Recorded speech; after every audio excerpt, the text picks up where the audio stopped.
tell people about yourself. What is it you do? I'm a recording artist and I'm a DJ. I go by Young Mel or DJ Sketch the Chief. Been all through LA, Long Beach, Hollywood, West Hollywood, San Diego, Mexico, Texas, and once in the Bahamas. So I'm just trying to keep everything going, keep everything flowing.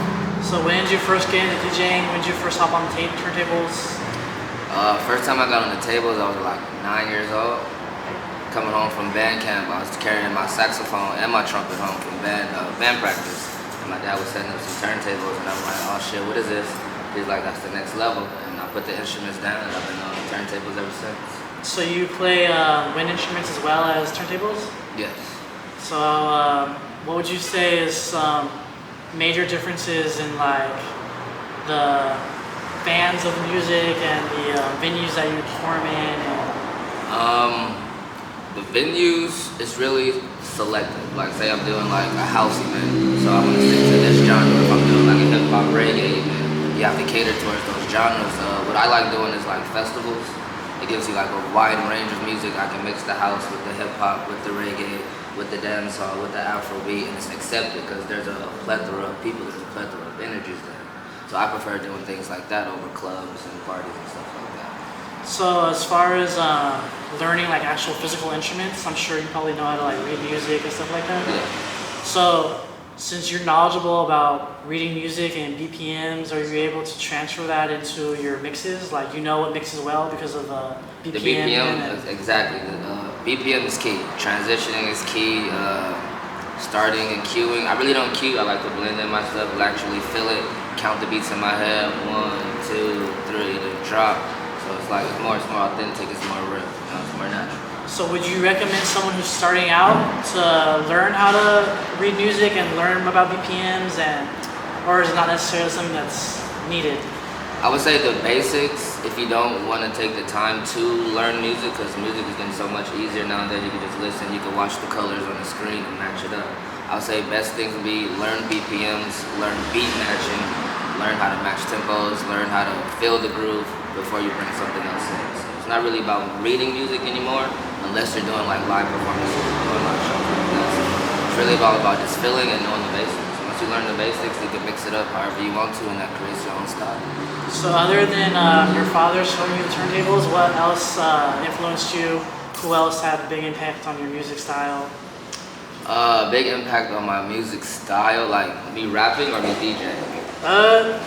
Let's say DJing first. Like, how do you know, like, because there's certain DJs who only do older music or certain like genres, like, and you're kind of open to all. So what? I'm open to all because I was raised, like my family threw parties a lot, and they didn't want to outsource a DJ, and I was learning how to DJ, so I DJ'd all of their events. I didn't get paid for it, yeah. But I learned the culture, I learned oldies, I learned new school, I learned blends, I learned transition.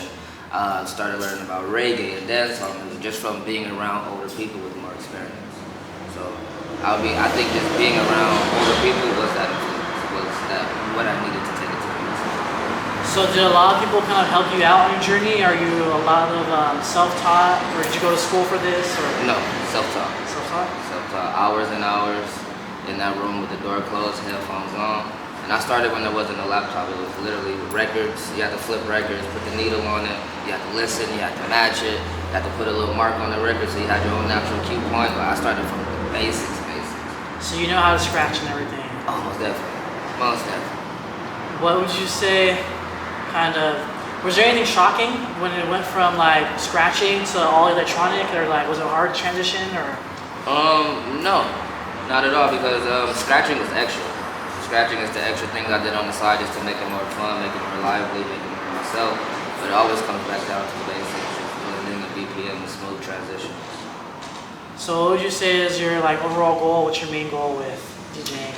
I want to tour the world with the freedom to play what I want, and I want to build a foundation. I want to build an empire so that when I'm gone, I can leave it to whoever comes after me. So I definitely want this to take care of me and everybody else after me. Do you mainly do live mixes, or do you like save mixes at home and post them on SoundCloud or YouTube? Or I used to post them, and then I got discouraged with the social media hype, and if it wasn't picking up traction when I wanted to pick up traction, I'd take it out. So I've done that before, but I do have mixes pre-saved on my laptop, nothing that's posted. I have a few mixes posted on SoundCloud. You go to Young Mill on SoundCloud. I have a few mixes on there, a few on YouTube, but nothing like updated right now, so I wouldn't even go look for it. But I definitely need to get back on that trend, so don't count me out. I'm not finished yet.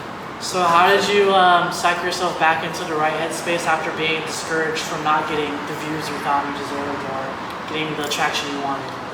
How did you push yourself to keep going? I watched their growth. I watched them grow, I watched them rise, and I was like, you know what? Fuck what's about to happen. If it's gonna happen, it's gonna happen. But if I don't have the effort, if I don't have the groundwork, if I don't have the portfolio to back it up when my time comes, I'm gonna miss it anyway. So I'd rather be prepared and not make it than have the opportunity to make it and not have anything to show for it. So do you have anything coming out in the next few months or any? Oh yes, I am working. I have a band now. I'm working with a live band. I do the vocals, the rapping, and I beatbox. And then I have a bass player and the keyboardist. So I beatbox the flow. The bass player comes in, and the keys lays the harmony, and then I sing over that. So we're working on an album. They're out in Colorado right now. So when they get back, we'll be working on it. We have 4 tracks done. We're trying to put together maybe 7 to 9 tracks. Just something small, something. We just let them hear it, let them taste it, let them feel it. But it's coming. Give us about 2 months. That's something really different. I mean, I haven't really heard people beatboxing since the 90s. There was that group. Tell you, man, I started from the basics, bro. Like I'm trying to find who I am. I can't do what everybody else does. It's not gonna fit. It's not gonna be authentic. So I gotta find my way. How did you come up with that? Like, how did you think? Okay, let me beatbox on this track, and it's gonna sound fire. Like, what made you have a different mindset than the people around you? Well, when I write, I beatbox in my head to find whatever flow or whatever rhythm I want. So I'll beatbox in my head, and while I'm in the studio, we don't have a beat per se. I'll just be in the booth, just beatbox and just freestyle. And it's like, do that on the track, and it just kind of just stuff.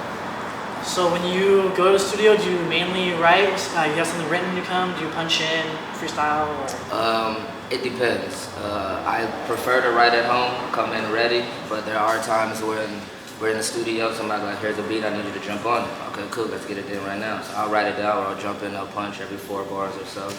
I definitely like to write, I like to feel what I'm writing, I like to read it, I like to embrace it before I share it. With your writing, what goes into it? Is it like stuff that you experienced in life? Is it something you hope to accomplish? Or?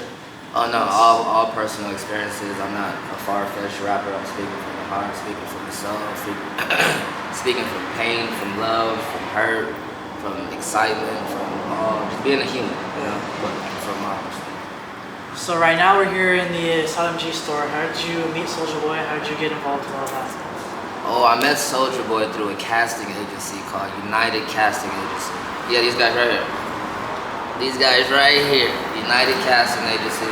We're always looking for models, artists, DJs, writers, entrepreneurs.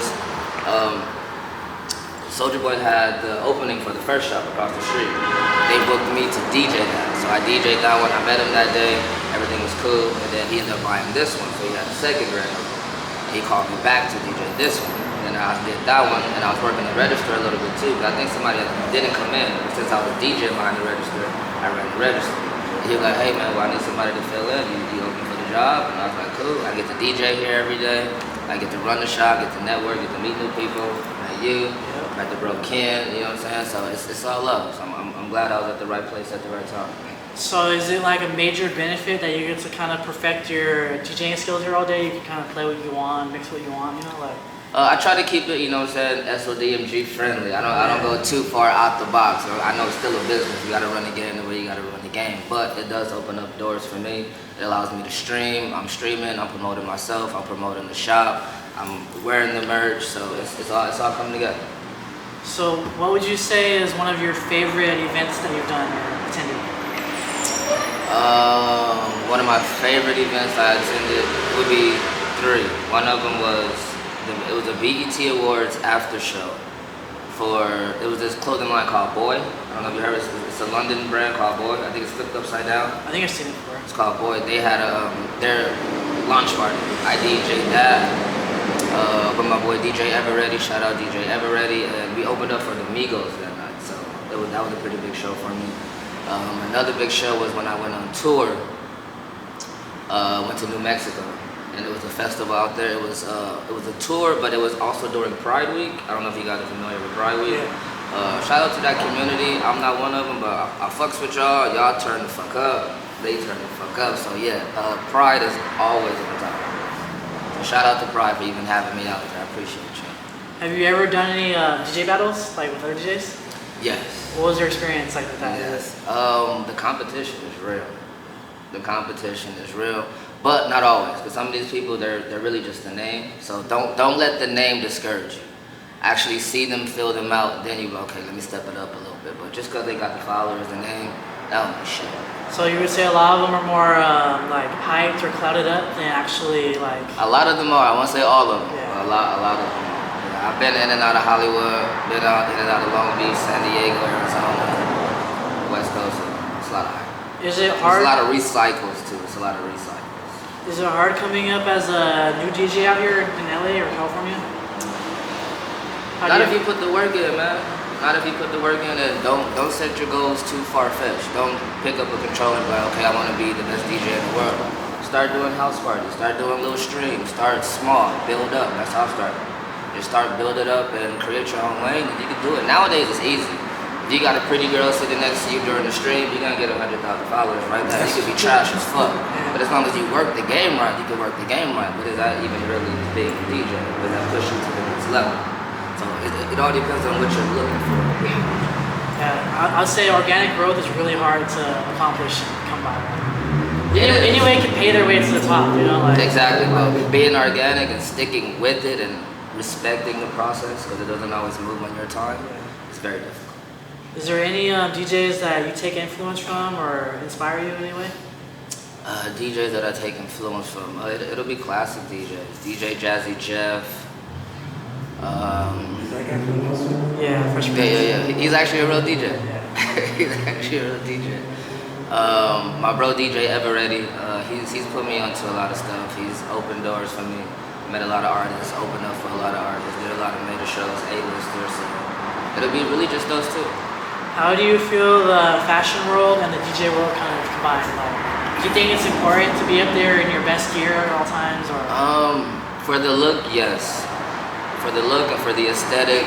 Nowadays everything's on camera. Everybody's recording everything. You have to look a certain way, or nobody wants to come. It has to be appealing. So I do think fashion is taking a major part in it, but just because you look good don't mean you sound good. So remember that. Can you run us through your DJ setup real quick? What turntables do you use? Headphones? I don't use any headphones. Right now I have a Travel Pioneer DDJ. It runs by Serato.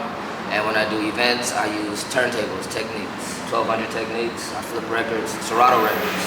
Place the needle down, real smooth like butter, great for scratching, blending, perfect. But for travel kits, Pioneer DDJ is good to go. So the setup you have right now, is that for a newcomer, or would you say it's more for a professional? Like, if I wanted to start new, would I be able to learn that easy, or? Yeah, it's not too difficult. It's pretty straightforward. There's not too many buttons on it, too many lights. User friendly? User friendly, most definitely, user friendly. I would say that's a good one to go to sharpen up your tools. But if you want something for scratching, go for records, 1200 Techniques. If you just want CDJs, just to play music, CDJ it, but yeah. What's some advice you would give to a newcomer into the music, DJ industry? The only advice I could give is don't stop. Don't stop, no matter what, no matter if it takes you to that last day, you like, fuck this shit, and then it happens, you're like, thank God I waited this long. You know what I mean? So just don't stop, keep going. Believe in yourself first before anybody else could believe in you, and rock that shit. Alright, man, any shout outs, anything else you want to say to people? I just want to shout out to the tribe. If y'all fucking with DJ Sketch, y'all fucking with Young Mel, you are part of the tribe, so I appreciate you. Everybody listening, everybody who's gonna be listening, and everybody that I'm going to meet in the future. Shout out to all of y'all. Sir. We jumping realms over here, my boy. Time travel.